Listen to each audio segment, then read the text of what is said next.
ہے کہ ان کو پیشاب کنٹرول نہیں ہوتا، مسلسل پیشاب نکلتا ہے۔ عمر کی اسی حالت میں پمپر پہن لیے ہیں کہ دو دوران کبھی کبھی سو جاتے ہیں۔ اللہ ان کا قبول کرے، وہ معذور ہیں، ان پر انشاءاللہ کوئی جرمانہ بھی نہیں، اور انشاءاللہ ان کا عمرہ بھی ہوگا اور اللہ قبول فرمائے گا۔ وہ بیماری میں بھی بیچارے کر رہے ہیں، اپنی طرف سے تو کوشش کر رہے ہیں، ان پر کوئی دم شم نہیں ہے، وہ معذور ہیں۔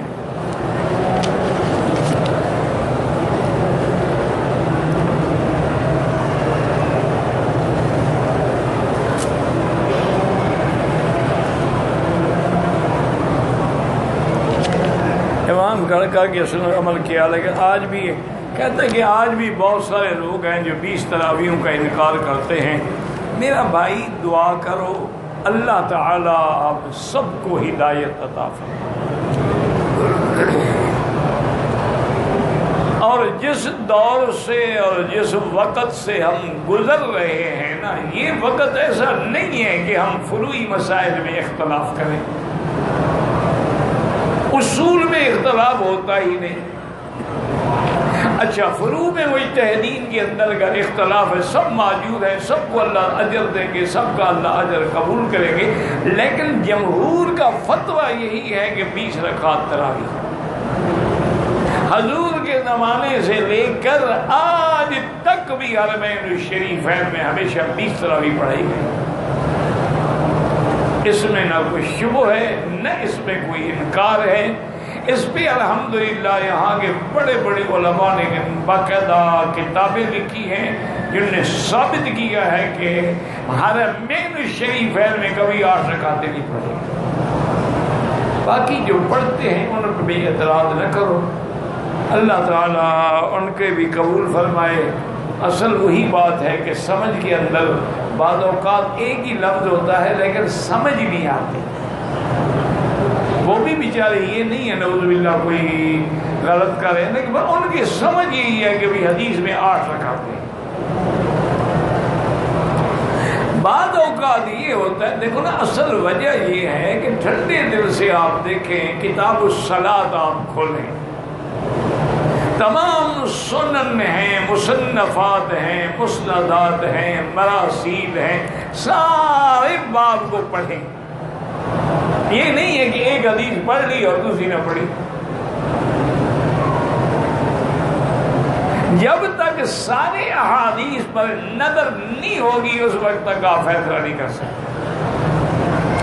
اس لیے ہم مثلا امام ابو حنیفہ، امام شافعی، امام مالک، امام احمد حنبل رحمۃ اللہ علیہم ان کو ترجیح کیوں دیتے ہیں کہ ایک تو ان کا زمانہ حضور کے قریب ہے، دوسرا ان کی دیانت، امانت اور تقوی جو ہے وہ ضرب المثل ہے، اور تیسرا یہ ہے کہ جتنا وہ دین کو سمجھنے والے ہیں اتنے ہم نہیں ہیں۔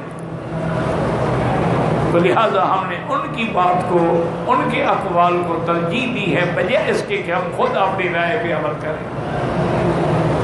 اصل مسئلہ جو ہے نا جی وہ یہ ہے بڑا کہ لفظ تھا قیام اللیل، تو قیام اللیل میں تراویح بھی، تہجد بھی، وتر بھی، یہ سب قیام اللیل آیا ہے کتابوں میں۔ پھر جب تنقیح ہوئی احادیث مبارک میں کہ تہجد الگ چیز ہے، تراویح الگ چیز ہے، وتر الگ چیز ہے۔ مثلاً ایک حدیث پاک میں ہے، بی بی عائشہ صدیقہ رضی اللہ عنہا سے پوچھا گیا کہ سرکار دو عالم کی کتنی رکعتیں، چونکہ گھر کی بات، کتنی رکعتیں نماز پڑھتے تھے؟ تو آپ نے فرمایا کان یصلی 7 رکعات اربعا فلا تسأل عن حسنہن وطولہن۔ حضور 8 رکعت پڑھتے تھے بیٹا، لیکن 4 رکعت پڑھ کر کے پڑھتے تھے۔ حضور کی نماز میں جو حسن تھا، جو کمال تھا، جو جمال تھا، وہ میں کیسے بتا سکتی ہوں؟ یہ حدیث سے ہمارا ایمان ہے، لیکن حدیث کو سمجھو کہ تراویح تو 4 رکعت ہوتی ہی نہیں، وہ تو 2 رکعت ہوتی ہے۔ وہ تو بی بی فرما رہی ہیں کہ 4 رکعت پڑھتے تھے، تو مانا ہے یہ تہجد کی بات کر رہی ہے، تراویح کی بات نہیں کر رہی ہے۔ اور دوسری بات یہ ہے کہ تراویح مسجد میں ہوتی ہے نہ کہ گھر میں. بی بی عائشہ تو گھر کی بات بتا رہی ہے، تو لہذا اس کا معنی یہ ہے کہ وہ تہجد کی بات فرما رہی ہے. اچھا، اگر اس قیام اللیل والی ساری حدیثوں کو بھی ہم جمع کریں نا جی، تو 8 رکعت کا بھی ثبوت ہے، اور 11 رکعت کا بھی ثبوت ہے، اور 13 رکعت کا بھی ثبوت ہے، اور 20 رکعت کا بھی ثبوت ہے. اب خدا کے لیے جھگڑے نہ کرو، ٹھنڈے دل سے سوچو. جس بندے نے 20 رکعت تراویح پڑھی تو ساری حدیثوں پہ عمل ہو گیا، 8 والی پر بھی، 11 والی پر بھی، 13 والی پر بھی، 20 والی پر بھی. اور جس نے 8 پڑھی باقی حدیثوں کو کیوں چھوڑ دیا؟ تو اس لیے ذرا ٹھنڈے دل سے لڑائی جھگڑے نہ کرو. دشمن تو امت کو انہی باتوں پہ لڑانا چاہتا ہے کہ 1400 سال گزر گئے، دیکھو جی مسلمان ابھی تک تراویح پہ لڑ رہے ہیں، آمین پہ لڑ رہے ہیں. اور کچھ تو یہ کہتے ہیں نا کہ حضرت عمر، اگر اللہ کے پیغمبر کے بعد آپ کے خلفائے راشدین بھی بدعت کرتے تھے تو پھر ہم آج اور بدعتیوں سے کیوں لڑتے ہیں؟ اللہ فرماتے ہیں کہ میرے خلفائے راشدین کا عمل اسی طرح سنت ہے جیسے میری سنت ہے، اس کو بدعت کیسے کہا جا سکتا ہے؟ علیکم سنتی و سنت الخلفاء الراشدین المہدیین تمسکوا بہا وعضوا علیہا بالنواجذ. پہلے بات یہ تھی کہ تراویح تو موجود تھی، وہ بدعت ہو نہیں سکتی. بدعت وہ ہوتی ہے جس کی اصل نہ ہو. قرآن میں، حدیث میں، اجماع میں کیا تراویح تو تھی، لیکن سب قاری الگ الگ پڑھ رہے تھے. حضرت عمر نے اتنا کیا کہ ان کو ایک امام کے پیچھے کھڑا کر دیا کہ ایک ہی جماعت ہو اور ایک ہی جماعت میں اتفاق ہو. یہ نہ ہو کہ ٹکڑی ٹکڑی نظر نہ آئے ایک طرف. جیسے کہ قرآن تو موجود تھا لیکن جمع حضرت ابو بکر نے کرایا. اب حضور کے وقت تو اس طرح دفعتین میں نہیں تھا، لیکن قرآن تو تھا نا. اس لیے اللہ سے دعا کریں. کچھ نوجوان بچے ہوتے ہیں اور جذبات میں آ کے پھر ایسی باتیں کہہ جاتے ہیں. اللہ معاف کرے، اللہ معاف کرے. جو کسی عام عالم کے بارے میں بھی کہنے سے ڈر لگتا ہے چل جائے کہ صحابہ پر آدمی اعتراض کرے، اور خاص طور پہ حضرت عمر پر یا حضرت عثمان پر.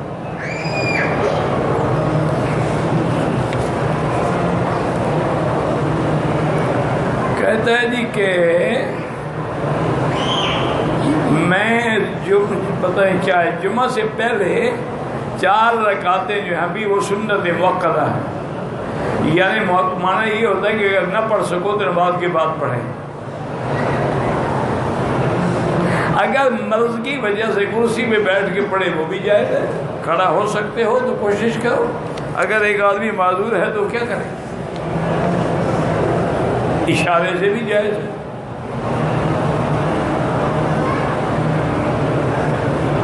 میرے بھائی کے دونوں گردے پھر اللہ شفا عطا فرمائے. اللہ ہر بیمار پہ رحم فرمائے. اللہ ہم پر، ہمارے بیماروں پر بھی رحم فرمائے. کہتے جی نماز جنازہ میں سورۃ فاتحہ پڑھی جاتی ہے. ٹھیک ہے، حنبلی مسلک پر ہے نا، فقہ حنبلی میں جنازے کے اندر بھی سورۃ فاتحہ ہے. حنفی مسلک میں فاتحہ نہیں ہے، پہلے ثنا ہے، پھر درود ہے، پھر دعا. کیونکہ ان کے نزدیک تو جنازہ نماز ہے ہی نہیں، ان کے جنازہ دعا ہے ہی دعا. کیونکہ وہ کہتے ہیں کوئی نماز ایسی ہے دنیا میں جس کا رکوع سجود نہ ہو. اور پھر جو کہتے ہیں کہ فاتحہ وہ سمجھتے ہیں کیونکہ ہر نماز میں ان کے نزدیک فاتحہ لہٰذا یہ بھی نماز ہے جس میں بھی فاتحہ پڑھتے ہیں. کوئی جھگڑا نہ کرے.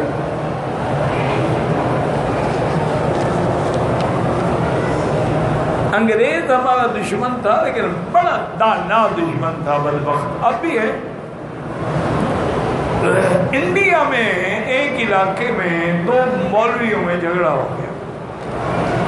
ایک کہے کہ آمین زور سے کہو ورنہ نماز نہیں ہوتی. ایک کہے آمین آہستہ کہو ورنہ نماز نہیں ہوتی. اس میں حتیٰ کہ نعوذ باللہ لڑائی ہو گئی، اور لڑائی کے بعد مقدمہ ہو گیا. چلتے چلتے کیس جو ہے ہائی کورٹ کے جج کے پاس جا کے پیش ہوا. جج بھی انگریز تھا، حکومت بھی انگریز کی تھی. اس نے دونوں مولویوں کو بلایا اور دونوں کے دلائل سنے اور لکھے. فیصلے میں اس نے لکھا کہ میں نے فریقین کو بلایا ہے اور ان کے دلائل بھی سنے ہیں. میں اس نتیجے پہ پہنچا ہوں کہ آمین بالجہر بھی جائز ہے اور آمین بالسر بھی جائز ہے. زور سے کہو تو جائز ہے، ایسا کہو تو جائز ہے، لیکن آمین بھی شر ہرگز جائز نہیں ہے کہ آمین پہ شر کرو۔ لہذا دونوں مولویوں کو 6 مہینے سزا دے۔ میں نے کہا کوئی زور سے پڑھے گا ایسا پڑھے، شر والی آمین تو ہم نے نہیں سنی آج تک۔ تو یہ ہے بس چھوٹے چھوٹے مسائل پہ اختلاف ہے، دشمن کو ہنسنے کا موقع دیتے ہیں۔ کہتے ہیں جی یہاں اہم عبادت نماز ہے، تو 1400 سال میں مسلمانوں کی نماز پر بھی اتفاق نہیں ہے، تو اس کی کسی اور بات کا کیا اختلاف ہے؟ کہتے ہیں 1400 سال ہو گئے ہیں، ان کا ہاتھ باندھنے پہ جھگڑا ہے، ٹانگیں کھلی رکھنے پہ جھگڑا ہے، آمین پہ جھگڑا ہے، رفعین پہ جھگڑا ہے، فاتحہ پہ، تو یہ ایک نماز میں اکٹھے نہیں ہو سکے، تو ہمارے خلاف کیا اکٹھے ہوں گے؟ اسی لیے ایک اسرائیلی یہودی تھا بہت بڑا، وہ بدبخت، اس نے کہا کہ جس دن مسلمان لائن بنا کر کو میں کھڑے ہو کر کام کریں، ٹرین پہ چڑھیں، بس پہ چڑھیں، سودا لیں، اس دن ساری دنیا کا کفر مٹ جائے گا، یہ غالب آ جائیں گے۔ لیکن یہ لائن میں کھڑے ہی نہیں ہو سکتے، انہیں تو لڑنا ہے۔ جب یہ آپس میں لڑ رہے ہیں ہمیں کیا تکلیف؟ اب دیکھ لیں حجر اسود پہ لڑائی ہے، حتیم پہ لڑائی ہے، عورتیں آگے آگے کھڑی ہو جاتی ہیں، مرد پیچھے کھڑے ہو۔ نماز میں بھی عورتوں کو بھائی پہلی بات یہ ہے کہ گھر میں نماز پڑھے، اگر وہ حرم میں آئے تو اس منطقے میں، اس علاقے میں نماز پڑھے جہاں اس کے آگے کوئی مرد نہ ہو، اور کوئی مشکل نہیں ہے۔ کتنا بڑا حرم ہے، خود عورت کو سوچنا چاہیے، اور ہمارے بھی ہر مسلمان کو یہ سوچنا چاہیے کہ اگر عورتیں آگے بیٹھی ہیں تو جا کے کہتے کہ بہن بیٹی مہربانی کریں ادھر چلے جائیں، مردوں کے آگے نماز نہ پڑھے، ورنہ نہ تیری نماز ہوگی نہ ان کی ہوگی۔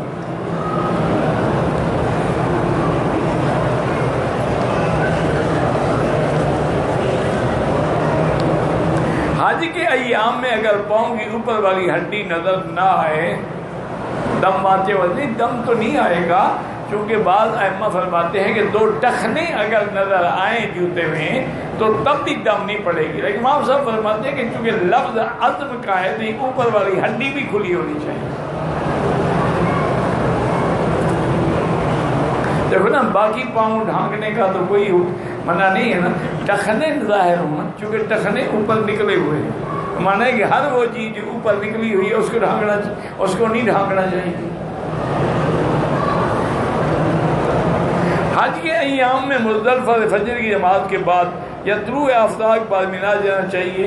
میں فجر کی نماز کے بغیر روانہ ہوا تھا، دم پڑ گئی، کوئی حرج، کیسے کوئی حرج نہیں۔ مبیت مزدلفہ، وقوف مزدلفہ جو ہے وہ تو واجب ہے، اور وقوف کا وقت شروع ہوتا ہے تہجد سے لے کر سورج نکلنے تک۔ اگر اس سے پہلے تم نکل پڑے ہو مینا کے لیے دم پڑ گئی۔ ہاں اگر عورتیں ہیں، بچے ہیں، معذور ہیں، بیمار ہیں، وہ آ سکتے ہیں، جیسے حرم کے ملازم ہیں، ان کو آگے حرم میں ڈیوٹی پہ پہنچنا ہے تو یہ کیونکہ حدیث میں آتا ہے کہ چند نوجوان آئے، انہوں نے کہا یا رسول اللہ ہم مکے ان کے بکریاں چراتے ہیں، ہمارا مال وہاں بند کھڑا ہوا ہے، ہم اگر جلدی چل رہے ہیں تو رخص للرعاة، تمہیں بھی اجازت ہے جلدی چلے جاتے، رخص للنساء، عورتیں، صبیان، بچے، والرعاة، حتیٰ کہ چرواہے۔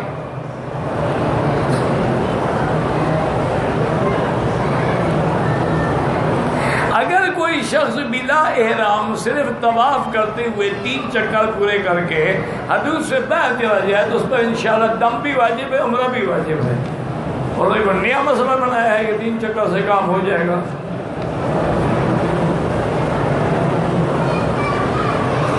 کہتے جی کہ اورنگزیب نے اپنے بھائی کو کیوں قتل کروایا تھا، اللہ عالم، تاریخ پڑھو، میرا کوئی چاچا لگتا تھا کہ مجھے پتا ہوگا، اللہ کے بندے کو تاریخ میں ہند اٹھا کے دیکھ لو، اس میں سارے کو لکھا ہوگا۔ یہ اقتدار بڑی بھاری چیز ہے، کرسی ہے نا یہ بڑی بھاری۔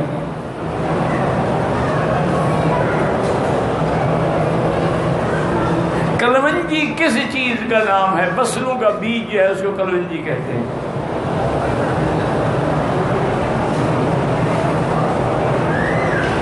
میرے 3 3 بیٹے 1 بیٹی ہے، اپنے بچوں کو ان سب کی باہمی رضامندی کے مطابق لڑکی کے خیال رکھتے ہوئے جائیداد تقسیم کر سکتا ہوں؟ جناب ان کی رضامندی کوئی نہیں ہے۔ لڑکے کے 2 حصے اور لڑکی کا 1 حصہ، 8واں حصہ بیوی کا۔ شریعت کے مطابق جا کے کسی مدرسے کے مفتی نے فتویٰ لکھا، اس کے مطابق تقسیم۔ یہ زندگی میں جو تقسیم ہے نا، مانا کو گھپلا کرنے والا ہے نا، کسی کو زیادہ دے گا نا، وہ بعد میں کہے گا مجھے باپ نے زندگی میں دیا تھا یار، تم کون اعتراض کرنے والے؟ حالانکہ بالکل ناجائز۔ حدیث میں ہے ایک آدمی نے آگے حضور کو کہا کہ یا رسول اللہ میرا ایک بیٹا انتہائی فرمانبردار، میرا خدمت گزار ہے، میں اس کو یہ باغ جو ہے نا ہدیہ تحفہ دینا چاہتا ہوں، اور میں اتنا باغ تم نے باقی اولاد کو دیا ہے؟ انہوں نے کہا نہیں، اور لا اشہد ولا جور، میں ظلم پر میں کبھی گواہ نہیں کرتا، دینا ہے تو سب کو برابر دو، نہ کسی کو دو۔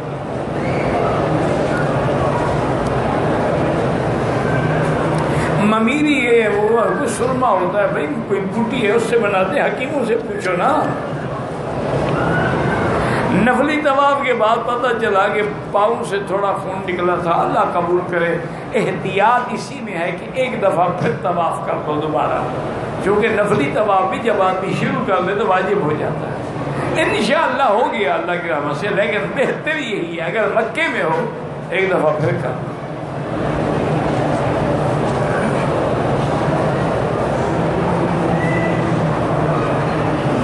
میں نے اپنے بچوں کے نام مفید الرحمان، عبد الرحمان، محبوب الرحمان رکھے ماشاءاللہ، بڑی اچھی بات۔ کہتے ہیں آپ نے کہا تھا تو آپ کے کہنے پر میں نے اچھے نام رکھے۔ اچھا کیا آپ نے، اللہ جزا دے گا۔ عورت کا نماز گھر میں پڑھنا افضل ہے، یعنی جب امام محمد مصطفیٰ تھے اور مسجد نبوی تھی، اس وقت حضور نے فرمایا کہ بیوت بیوتہن خیر لہن، گھر میں نماز پڑھنا بہتر ہے۔ تو آج کیسے بہتر نہیں ہوگا؟ لیکن ساتھ یہ بھی ہے کہ لا تمنعوا اماء اللہ عن بیوت اللہ، اگر وہ عورتیں آنا چاہیں تو ان کو روک نہیں سکتے۔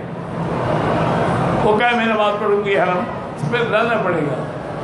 حضرت عمر کے ساتھ واقعہ ہوا تھا نا، حضرت عمر بہت بڑے غیور تھے نا جی، تو ایک دن بیوی سے کہا کہ تم صبح جب نماز پڑھنے جاتی ہو اور واپس آتی ہو، اسی گلی میں لوگ بھی ہوتے ہیں، مرد بھی ہوتے ہیں، عورتیں بھی ہوتے ہیں، میری طبیعت گوارا نہیں کرتی۔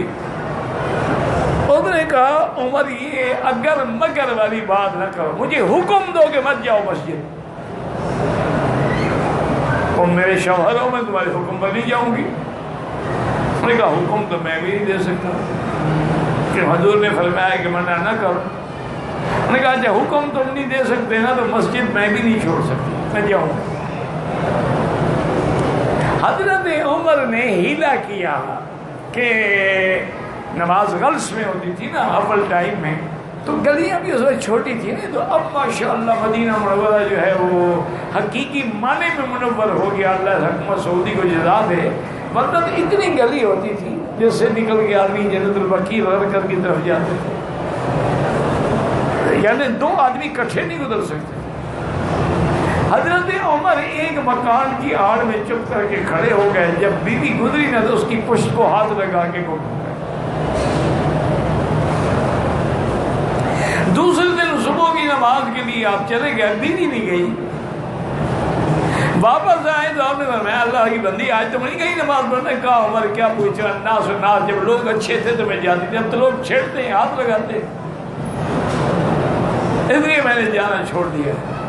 اور زبر چپ ہو گیا، بتایا نہیں، وہ تو میں نے چھیڑا تھا۔ ان کا مقصد حل ہو گیا نا، پھر نہیں گئی نا بیوی حرم۔ اس قسم کے ہیلے شریعت میں جائز ہوتے ہیں، یہ بھی حضرت عمر پہ اعتراض نہ کیا کرے گا۔ اللہ نے ہیلا نہیں سکھایا حضرت ایوب کو کہ ایک گوشہ کھجوروں کا لے لو جس میں 100 چھڑیاں ہوں، بس ایک دفعہ بیوی کو مار لو، 100 بیت پورا ہو گیا۔ کہتے ہیں جی کہ ایک عمرے کے بعد دوسرا عمرے کے درمیان کتنے دن کا وقفہ، کوئی ضروری نہیں ہے وقفہ، لیکن افضل یہی ہوتا ہے کہ آدمی وقفہ کرے تاکہ بال سر کے نکل آئیں، پھر اس طرح پھروائے۔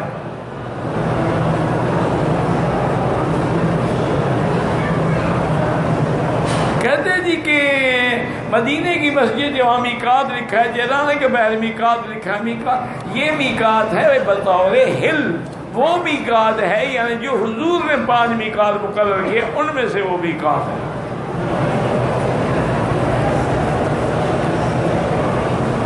لیکن دونوں میں آسمان و زمین کا فرق ہے۔ کہتے ہیں جی میری بہن کے لیے دعا کریں، طبیعت خراب ہے، اللہ شفا عطا فرمائے۔ کہتا ہے جی کہ جب شروع کیا تو استباء کرنا بھول گیا، تباہ میں نے کندھے نہیں نکال، کوئی حرج نہیں، استاب ہے نکالے تو ثواب، تعلیم تو نہیں ہے۔ کہتا ہے جی کہ احرام کی حالت میں بیوی یا خاوند ایک دوسرے کو دوران سفر کسی مخصوص جگہ پر ہاتھ لگ جائے یا جان کر لگا جائے تو گناہ گار ہیں، توبہ کریں۔ احرام میں تو پہلا حکم ہی یہی ہے کہ فلا رفث ولا فسوق ولا جدال فی الحج۔ رفث کا معنی یہ ہوتا ہے کہ اپنی بیوی پر بھی شہوت کی نظر نہ ڈالو، بیوی کے ساتھ بھی شہوت کی باتیں نہ کرو، تم تو ہاتھ لگانے پہ پہنچ گئے ہو۔ اور اللہ ہدایت عطا فرمائے۔ ویسے بڑی قیمتی جگہ پہ ہاتھ لگایا، پیشاب کی جگہ پہ، تمہارے نزدیک سب سے قیمتی جگہ تو وہی ہے نا۔ انا للہ و انا الیہ راجعون۔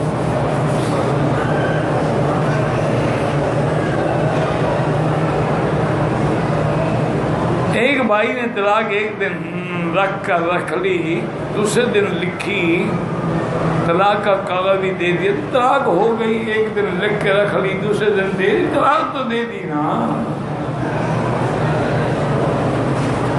تو ایک آدمی آیا تھا حضرت تھانے کی خدمت میں، اس نے کہا حضرت میں نے بیوی کو طلاق نہیں دیا، طلاق کہا تھا، طلاق پر بھی کا کوئی تم تو نکاح کو بھی تو نکاح کہتے ہو نا، تو اگر وہ نکاح تمہارا ہو گیا تو یہ طلاق بھی تمہارا ہو گیا، تمہاری بولی ایسی ہے۔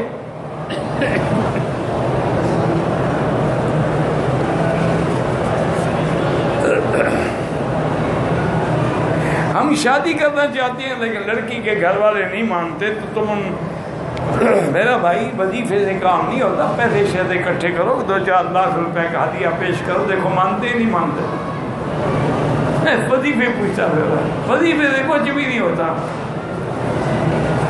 جو تقدیر میں لکھا ہے وہ ہوگا، وظیفہ پڑھو یا نہ پڑھو، اگر تیرے مقدر میں ہے تو اللہ خود اسباب پیدا فرما، لیکن ان فانی چیزوں سے، ان مٹی کے بتوں سے محبت نہ کرو، محبت اللہ سے کرو۔ یہ فانی چیزیں ہیں، مٹ جائیں گی، ختم ہو جائیں گی، اور اس کے بعد تمہارا عشق بھی ختم ہو جائے گا۔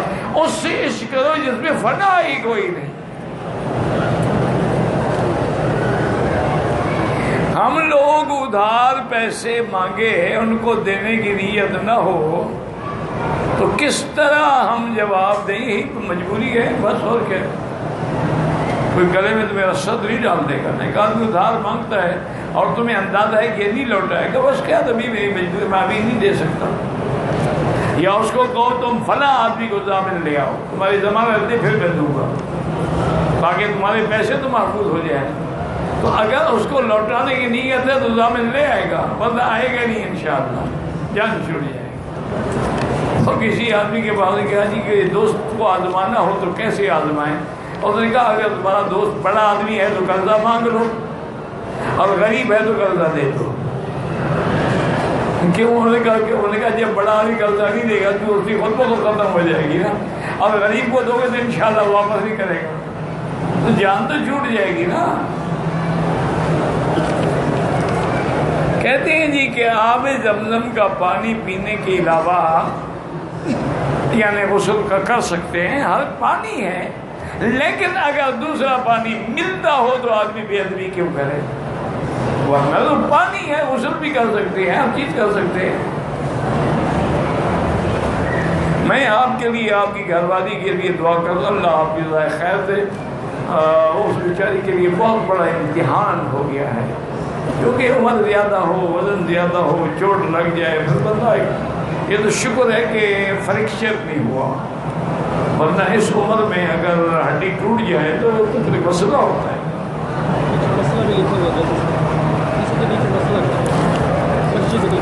مسئلہ کہاں ہے؟ مسئلہ کہیں نہیں ہے. یہ ہے کہ گھر لینا، بینک سے لون لے کے گھر لینا ناجائز ہے. وہ تو سود ایسی تھا، تمہیں بھی پتا ہے یار، یہ خام کا مسئلے پوچھتے ہو. وہ تمہیں مفت دیں گے قرضہ بینک والے کے، سود کے سودی قرضہ دیں گے، وہ حرام ہے. عورت اگر ایام حیض میں ہے باہر میدان میں بیٹھ سکتی ہے، اندر داخل نہیں ہو سکتی. تمہارے ملک میں جب عورت کو حیض و مسجد جاتی ہے تو یہاں کیوں حلال ہو گیا؟ مسئلہ پوچھنے آ جاتے ہو. یعنی تمہارے ملک کی مسجد کا احترام ہے، اللہ کے گھر کا کوئی احترام نہیں. حیض والی آ جائے.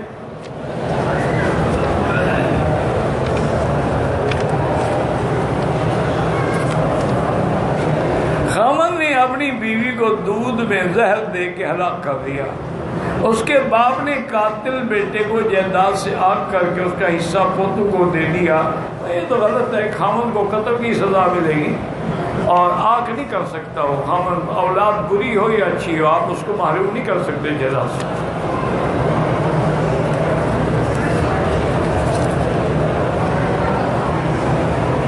طواف میں 3 چکر کندھا کھولا رکھنے، ہم غلطی سے 7 چکر 7 نہیں کھولا رکھنا ہے. تمام انبیاء علیہم السلام اپنے مزاروں میں زندہ ہیں.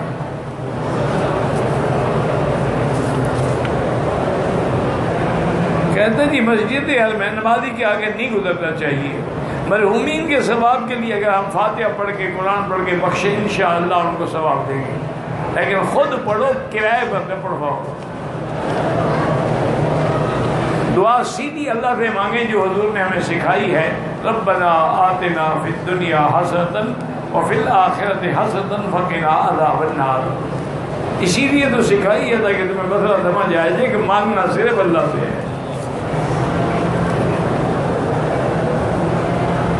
کہتے ہیں جی کہ امام ممبر پر آ جائے تو دفتر بند کر دیتے ہیں. جو آدمی بعد میں آئے گا اسے جمعہ تو ہو جائے گا، وہ صبح پر دفتر بند ہوتا ہے.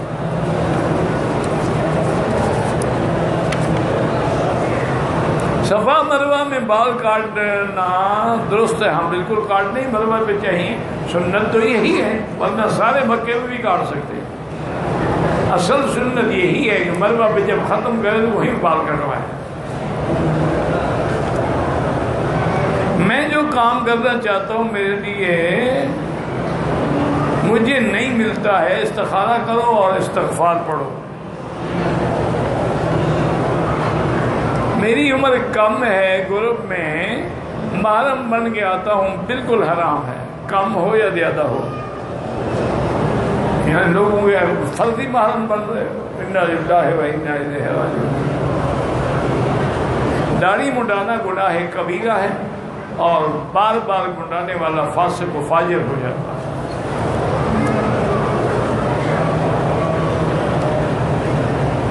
کہتے ہیں حسان ابن ثابت اعملوا ما شئتم قد غفرت لکم، حضرت حسان تو بدری تھے، تو ان کو عذاب نہیں ہوگا قیامت میں. یہ نہیں کہ دنیا میں چوری کرے تو ہاتھ بھی نہیں کٹے گا. یہ کہاں لکھا ہوا ہے؟ دنیا کے احکام تو چلیں گے نا، اللہ قیامت میں سزا دے. تو یہ جو حد لگ گئی پاک ہو گیا نا دنیا میں، آگے سزا نہیں ملے گی. یہ تو دلیل ہے نا کہ الٹا پاک ہو گئے. اور یہ بھی اختلاف ہے کہ کیا واقعی حد ماری گئی. اکثر صحابہ کہتے ہیں کہ ہاں. یہ تو وہی خاوند نے بیوی کو زہر دے دیا. زمزم کے پانی سے وضو کر سکتے ہیں. سورہ کا آیات کے 10 کے ضمن میں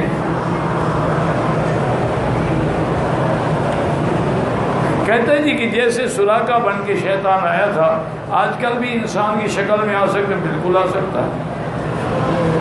ایک دفعہ بڑا لطیفہ ہوا، پرانی بات ہے.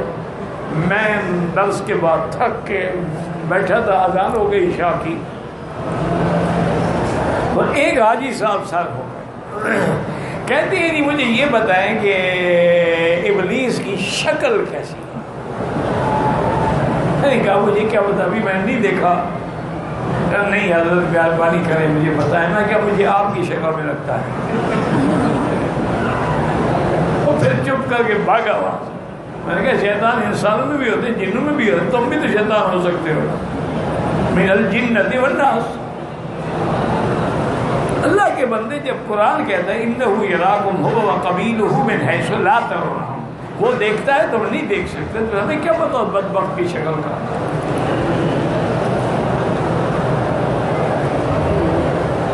طواف کے بعد 2 رکعت بعد یہ مکروہ وقت میں نہ پڑھے تو زیادہ بہتر ہے، بعد میں پڑھے.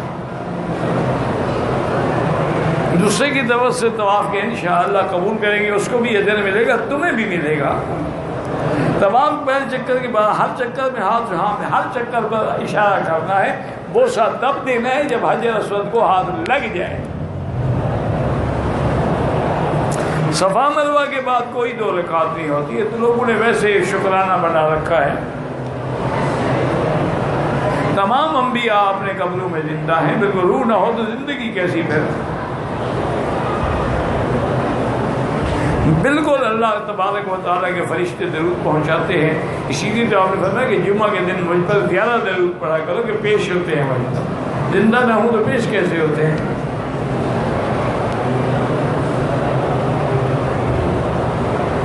طواف کی اجتماع کی حالت میں فرض نماز پڑھی اور باہر نماز ہو جاتی ہے.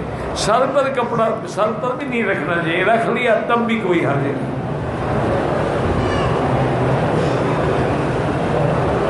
کہتے ہیں جی لوگ کہتے ہیں حنفی سے یہ تفرقہ نہیں ہے. تفرقہ ہوتا ہے کہ جیسے اسلام چھوڑ کے لیا فرقہ بناؤ، جیسے خوارج ہیں، معتزلہ ہیں، روافض ہیں، وہ ہوتا ہے. یہ تو مسلک ہے، مذہب ہے، راستے ہیں، یہ فرقے نہیں ہیں.